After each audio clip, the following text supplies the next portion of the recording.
Hello photographers, Kita of Kita Explore Photography here today to talk about photographer burnout and how you can manage creator burnout, whether you're a photographer, content creator, or whatever it may be. So first I'm going to talk about just a little bit about my creator burnout at times and how you can get to that point from my perspective. And then I'm going to give you, I believe, 7 different tips on how to manage creator burnout. So let's get into today's video. And before we do, please make sure you hit that subscribe button and the notification bell. It is free for you to do so, and it helps me provide more and better content to you in the future. And if you're already a subscriber, thank you so much. I truly appreciate it. I'm trying to get to 500 subscribers, so please help your fellow photographer out. Now let's get into today's video. I was recently watching a video from House Studio. He shared a lot more about his photographer burnout from his professional photography business, which I was like, okay, I can relate. Definitely can relate. So that led me to let me think about what causes my burnout and what I do to help manage it and or prevent it. So I want to share those tips with you. So let's get into the first tip. First of all, you need to set boundaries. You need to set boundaries probably a lot of places in your life. It really helps your mental capacity. When I say set boundaries, set your working hours and stick to them. Therefore, you are only working from, 10 o'clock to 1 o'clock on a certain day. And that means once that 1 o'clock hits, you stop doing work for whatever photography or creative project that you're doing. With those set hours, whatever they may be, you also probably may not book clients during that time. You're not answering phone calls or emails from clients. And so when you set those work hour boundaries, you're also setting boundaries of contact with clients.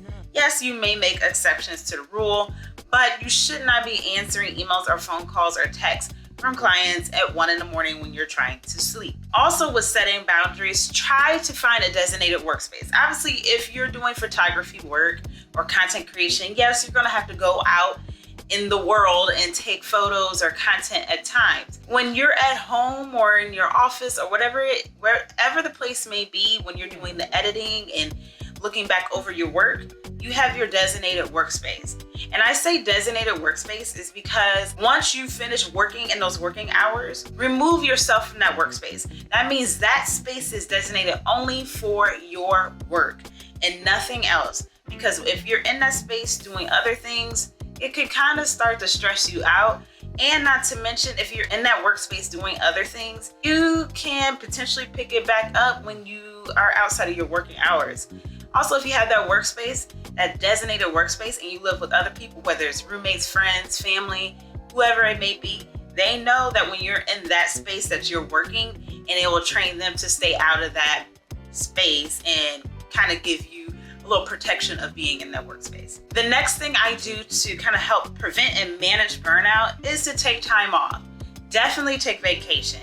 When I say take vacation, yeah, if you're a content creator, you might be creating content while you're on vacation, but don't post on social media. Don't engage on social media. Don't go back and edit.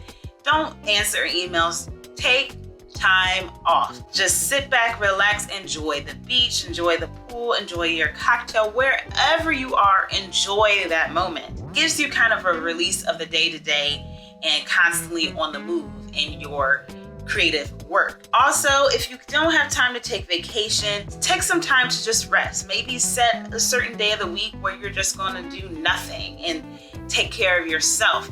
Take time for self-care days. Yes, it is hard. Yes, it is difficult.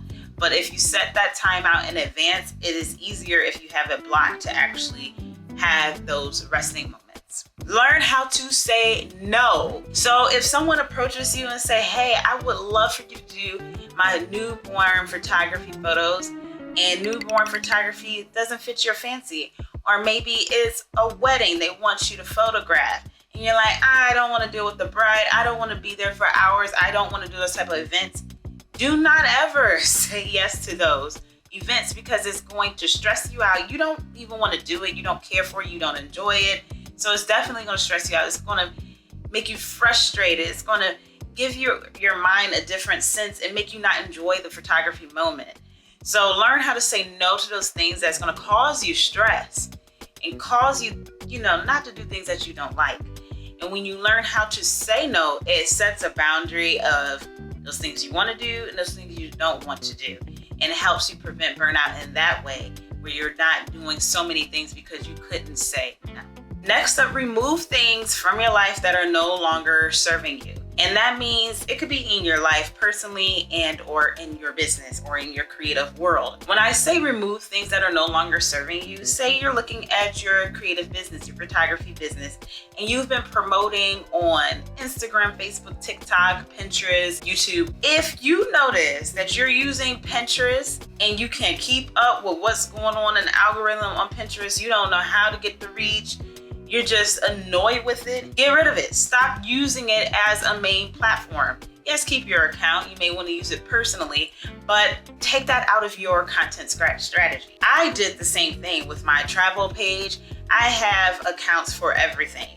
I still check on them from time to time, and I change my passwords from time to time because people like to hack things, but I don't use them in my content strategy.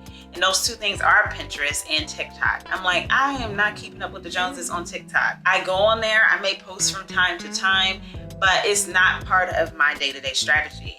I did the same thing with Pinterest. You can really evaluate things that are no longer serving you. Maybe it's a person in your life and they're giving you stress. Removing those things that no longer serve you allows for you to focus on what's really good for you and brings you joy, which in turn prevents you from being burned out because you're not focusing on something that isn't serving you, isn't joyful, and isn't providing you final results. Now, this one's probably an obvious one.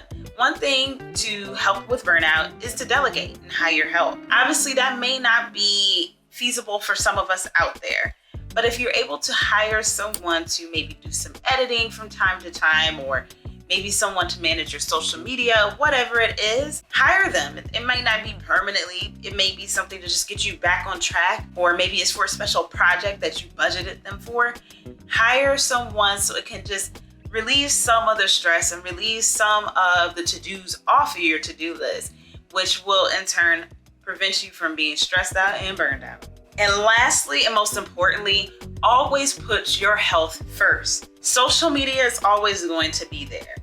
Just because you skip a day of posting doesn't mean it's the end of the world, which a lot of people sometimes think like, oh crap, I'm gonna mess up my algorithm and my reach if I don't post. Don't post, because your rest and your health is way better than keeping up with the algorithm on Instagram. Your health and not being stressed out is way better than trying to book a client that isn't going to be the best client for you. So if you put your health first, meaning don't stress yourself out, because stress causes a lot of medical issues, a lot.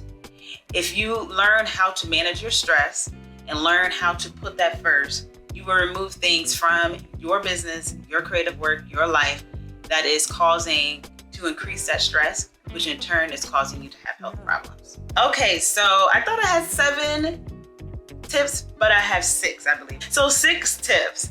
So I hope you enjoyed these 6 tips on how to prevent burnout, how to manage your burnout as a photographer and as a creator. So if you enjoyed this video, please make sure you hit the like button. If there's anything else that you do to help prevent and manage burnout, please leave that down below in the comment box. And if you have any questions about this video, leave that down below as well, but keep it classy. Make sure you share this video with your friends, family, and social media networks, because you never know who may need to hear this themselves.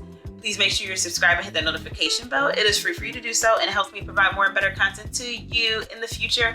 And if you're interested in supporting my photography business more, you can schedule a photo shoot with me if you're in the Atlanta area by emailing me at info@kitaexplorer.com, or you can purchase a print from my shop at kitaexplorer.darkroom.com.